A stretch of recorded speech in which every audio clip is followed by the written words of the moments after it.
In 1939, World War II begins, creating one of the most infamous and terrifying wars in history.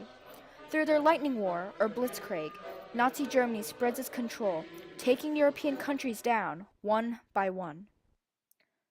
But in the midst of this chaos, darkness, and havoc, a small light, a man shines through, a man who would eventually save thousands and thousands of lives. The invasion of Europe had come to its pinnacle, and the Jewish citizens all over the continent start to panic, searching for an escape. Just when the terror had begun to spread, rumors spread about a Japanese diplomat, a consul in Kaunas, Lithuania, who will sign transit visas to help them escape. His name is Chuine Senpo Sugihara, the second eldest of six, born in Gifu Prefecture, Japan, on January 1st, 1900. From a very young age, he had a gift and a love for foreign languages, and in 1918 he enrolls in Waseda University and studied English literature. Becoming very independent from a young age, Sugihara takes a foreign service exam, and he earns a scholarship to learn Russian in Japan's new diplomatic school in Harbin, Manchuria called Harbin Gakui. Then he becomes deputy consul in Manchuria. He is promoted to vice minister of the Foreign Affairs Department and then minister of Foreign Affairs in Manchuria. Although there are still more opportunities, Sugihara is faced with a dark reality. He is disturbed by the cruel treatment to the Chinese by the Japanese military. Standing in protest, he resigns his post in 1934. After resigning, he is posted in places like Moscow, Russia, Helsinki, Finland, and in the year 1939, just as World War II begins, he is appointed as Japanese consul of Lithuania. On July 27, 1940, hundreds of Jewish refugees from all over Europe, like Poland, Lithuania, and Germany, arrive at the gates of Sugihara's consulate. Curious about the intentions of the people, he decides to call into his office a number of refugees to speak for the people and their intentions. He soon finds out that they are trying to escape. They cannot stay in Europe any longer. They have come to find salvation. He then went to the Japanese consulate, which was the only consulate open at that time, because the Germans were advancing. They closed all the consulates, and Sugihara had already been posted to move to Berlin, but hadn't yet left. So this Dutch student said, could you give me a transit visa through Japan? Because I'm going to Curacao and I need to go through Japan. And Sugihara gave it to him. Pretty soon a couple of other people came and he gave it to them, but then before he knew it, there were hundreds of people in the yard of the consulate. Sugihara is faced with a dilemma. He realizes Japan has been negotiating to become allies with Germany. Although Sugihara disagrees with this movement, he has no power to influence the government's decision. He asks the refugees outside to give him some time. He wires Japan's foreign ministry asking for permission to sign the visas, only to find all of them prohibiting him from approving the visas unless he followed strict guidelines. If he disobeys his government and saves all the Jewish refugees, he will lose his job, but if he neglects them, he will be indirectly responsible for their certain death. Through invasions, Lithuania comes under the control of the USSR, and emigrants are considered traitors. Helping with their escape is a major capital offense. At the same time, Japan is finalizing talks to join the Axis powers. These events will bring unwanted attention to Sugihara, putting his wife Yukiko and his children in danger. With hours of contemplation and even fewer hours of sleep, he is unable to forget and ignore his own morals. He tells his wife, "I may have to disobey my government, but if I do not, I'll be disobeying God. I know I should follow my conscience." This is the moment when he takes a stand against his leaders, his ministry, and genocide. Thanks to Sugihara, many would travel from Lithuania to Moscow, boarding the Trans-Siberian Railroad, and travel through Harbin to Vladivostok, Russia.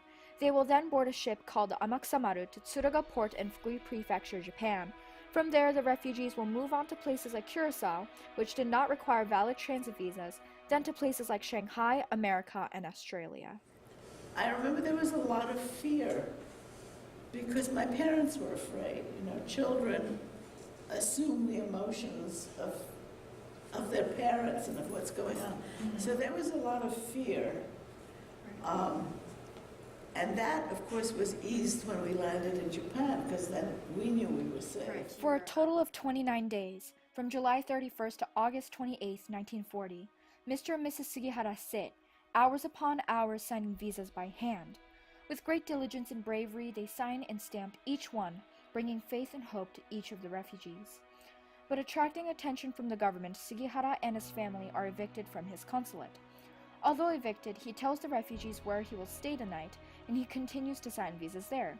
He also signs visas at the train station and in his train until his departure. He then gives his visa stamp to a refugee who continues to save more Jews even after he is gone.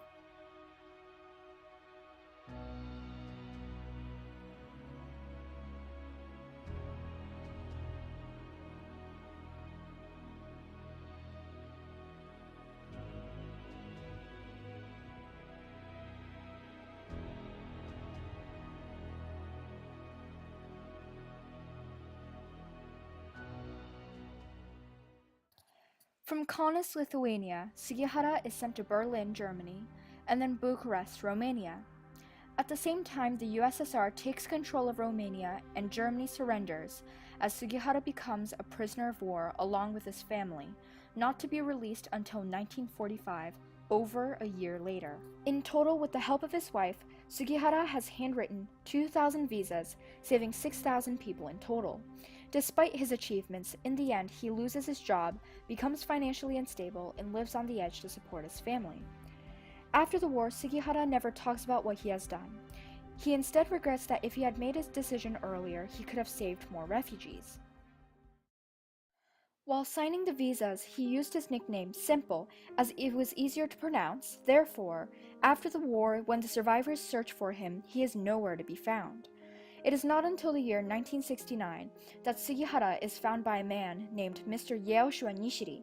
Soon after, hundreds of other Sugihara survivors come forward to speak about his acts of courage and righteousness.